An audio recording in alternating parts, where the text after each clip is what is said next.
Assuming you know what direction you want to go in and what kind of bike you're after, whether it's a sport bike or a cruiser, and you are disciplined, 600 cc's would be a great sport bike. That way you're going to grow into it and not out of it quickly. It's a bike that you can ride and have fun on for several years, or even if ever, you could keep it forever. A favorite of mine would be the R7. I just like the look of it. It's plenty of power. It's something that you can have fun on. When it comes to the 600 cc bikes, you can't really go wrong in any direction. You can go with a CBR, you can go with a Gixxer.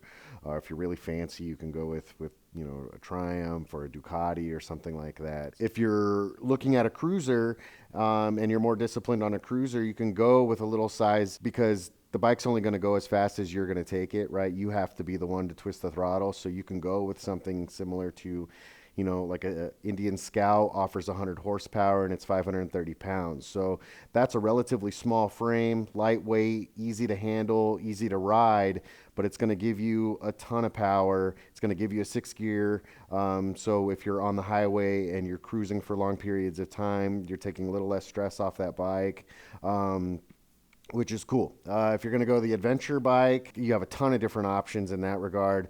Just expect them to be a little bit top heavy, just because they have the ground clearance and they need to be able to take on dirt roads and stuff like that and not be able to run into stuff. But I really like the V-Strum, or the KLR when it comes to beginner stuff. Now, obviously, you can ride that one for a couple years, then to get into something big like a GS, or something like that. If the goal is to tour, I wouldn't hop on a touring bike right off the bat.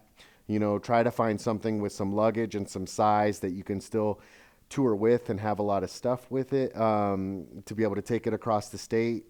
But, if you go and buy a 900-pound bike right off the bat, it's just cumbersome and it's too much.